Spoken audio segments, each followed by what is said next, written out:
ಯಾವ್ದು ಕಾನ್ಸರ್ ಬರಿಬೇಕು. ಯಪ್ಪ ಮುದುಕ ಏನ್ ಮಾಡಕತ್ತಿ? ಬಾ ಯಪ್ಪ ಮುದುಕ ಓದಕತ್ತಿ. ಏನ್ ಮತ್ತೆ ಏನಾಗ್ಬೇಕಾಯ್ತು ಮತ್ತೆ ಹೇಳ ಮತ್ತೆ. ಸ್ವಲ್ಪ ರೊಕ್ಕ ಲೆಕ್ಕ ಮಾಡ್ಬೇಕಾಗಿತ್ತು ಮುದುಕ. ಲೆಕ್ಕ ಮಾಡೋದು ನಾಳೆ ಕೋಡರಿಗೆ ಗುತ್ತಿಗೆರಿಗೆ ಕೊಡೋದಾಗ ತೊಗೊಂಡಿರ್ತೀನಿ. ಬ್ಯಾಂಕ್ನಾಗ ಎಷ್ಟು ಕೊಟ್ರೆ ನಪ್ಪ ಲೆಕ್ಕನೇ ಕೇಳಿ ಒಂದು ಕಡತ ಮಾಡಿ ಕೊಡಪ್ಪ. 10ನೇ ಕ್ಲಾಸ್ 5 ಸಲ ಪಾಸ್ ಆಗಿ ನಾನು ಎಂತ ತಕೊಂತೀನಿ. ಆಗಿದಪ್ಪ. ಹೌದಾ ಅಲ್ಲ ಅದೇ ನಂಬರ್ ಬಂದ ಅವನಪ್ಪ ಚಸ್ಮಕ್ಕೆ. ಅಪ್ಪ ಕಣ್ ಕಾಣದಾನ ಸರ ಸ್ವಲ್ಪ ಕಣ್ಣು ನಗರು ಸುಮಾರು ಅದ. ಬಾಕನಿ ಕರ್ದ ಈ ಕಣ್ಣು ಆಪರೇಷನ್ ಆಗ್ಯದ. ಈ ಕಣ್ಣು ಒಂದು ಮಾಡಿಸ್ಬೇಕು. ಸ್ವಲ್ಪ ನಡಗಂಡು ತಿಂಗ ಆಗ್ಯದ. ಅಂದ್ರೆ ಕಾಣದಂಗ ಆಯ್ತು ಕಂಡು. ಹೌದಾ ಅನ್ಸ್ಕೊಂಡ ಎಣಿಸ್ತೇನೆ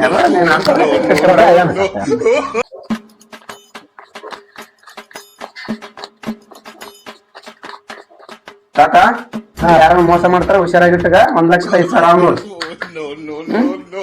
1,05,000 ಅವ್ ನೋಡು. 1,05,000 5,000 ನಾನ್ ಲೆಕ್ಕ ಮಾಡಿದ್ನಿ 1,00,000 ಇದಾವ 5,000 ಇದಾವ.